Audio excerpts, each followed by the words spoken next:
और जब ये पलकों के पर्दे गिर जाएंगे, जो अपना कहते हैं वही घर वाले कहेंगे भैया देरी हो रही, थोड़ा सा जल्दी कीजिए, शाम हो जाएगी, शाम को अग्नि दहन नहीं दे सकते हैं, जल्दी कीजिए।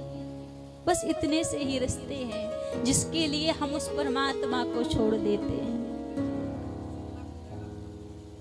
हम भगवान को छोड़कर अपना अपना कहते हैं, और ये जितने भी स्वार्थ के रिश्ते हैं जिसके लिए प्रभु को छोड़ते हैं, जब भगवान कहेंगे तुम मेरे लिए क्या करके आया है, क्या जवाब दोगे? हाँ, कोई जवाब है आपके पास में? कोई जवाब नहीं है, क्योंकि वहां पर एक एक कर्मों की लेखा जोखी होती है, तब कोई जवाब नहीं रहता। वाल्मीकि जी पहले रत्नाकर नाम के एक चोर थे, एक डाकू थे, जो जगह जगह चोरी करते, डाके डालते। अब एक दिन चोरी करके लौट रहे थे, तब नारद जी रास्ते में मिल गए और नारद जी ने पूछ लिया, महाराज आप ये चोरी करते हो, आप ये अपराध करते हो, आप ये पाप करते हो, किसके लिए करते हो? बोले अरे हम अपने परिवार के लिए करते हैं, घर वालों का पेट भरने के लिए मेहनत कर रहे हैं। अच्छा, जब भगवान की अदालत में इन पापों का हिसाब लिया जाएगा, इन कर्मों का हिसाब लिया जाएगा, तो क्या तुम्हारे घर वाले भागीदारी बनेंगे? बोले अभी तक तो मैंने कभी पूछा ही नहीं, मैं अभी पूछ कर आता हूँ, आप यहीं रुकना। दौड़ कर अपने घर गए, सबसे पूछा भैया मैं चोरी करके पैसे लाता हूँ, मेहनत करके दुनिया भर के कार्य करके जो पैसे कमाता हूँ, तुम्हारा पेट भरता हूँ, तुम्हें लाकर पैसे देता हूँ, और जब मेरे कर्मों का हिसाब लिया जाएगा तो क्या आप सब उसमें भागीदारी बनेंगे? सब कहने लगे पाप तुम करते हो, हम क्यों भागीदारी बने, हम कोई भागीदारी नहीं बनेंगे, सबने मना कर दिया। अब दौड़कर तो नारद जी के पास आए, कहा महाराज घर वालों ने तो सबने मना कर दिया कि हम कोई आपकी भागीदारी नहीं बनेंगे, अब क्या करें? अब तो घबराने लगे, इतने अपराध कर दिए हैं, अब क्या करें? अब तो घबरा रहे हैं वाल्मीकि जी।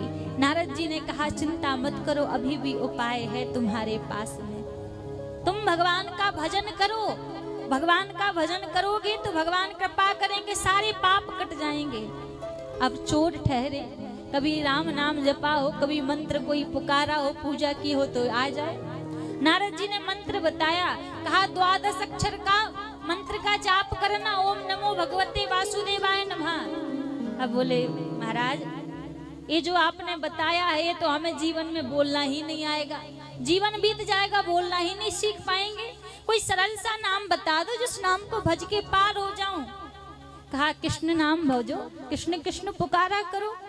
अब बोले भैया ये कृष्ण कहेंगे तो कितनी बार जीभ टेढ़ी होती है, तो कहना नहीं आएगा, इससे भी कोई और सरल नाम बता दो। अब बोले इससे सरल तो केवल एक ही नाम है जो 2 अक्षर का नाम है, राम, बस राम राम भजते रहना। कहा ठीक है राम तो कह लेंगे। अब नारद जी वहां से चले गए। अब कभी राम कहा हो तो राम कहना है, राम कहते ना बने, पर जपते विश्वास से श्रद्धा से, क्या जपते?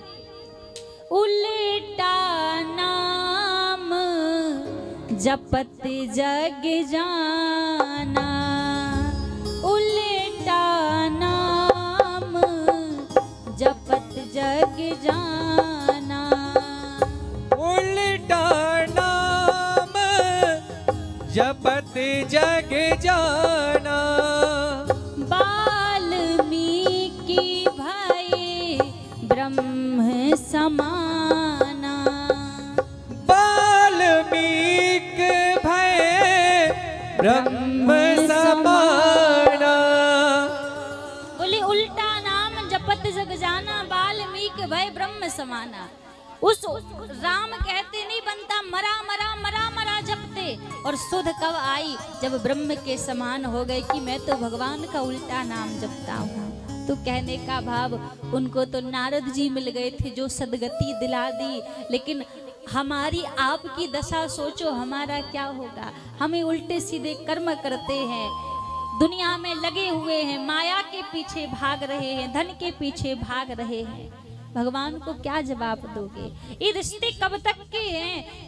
एक कवि कहते, एक संत कहते हैं कि मात कहे मेरो पूत सपूत है, बैनी कहे मेरो सुंदर भैया, तात कहे मेरो कुल दीपक, लोक में लाज को अधिक बढ़ैया, पत्नी कहे मेरो प्राण पति है। पत्नी कहती, कब तक कहती? प्राणों से प्रिय हो।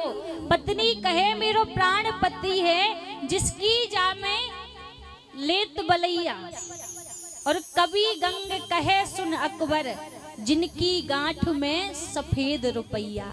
कब तक अपना अपना कहते हैं? जब तक जेब भरी रहेगी ना, लोग कहेंगे ये मेरा है, ये मेरा है, खूब रिश्ते बनाएंगे। और जब जेब में पैसा नहीं रहेगा ना, खाली जेब रहेगी, कोई पूछेगा नहीं।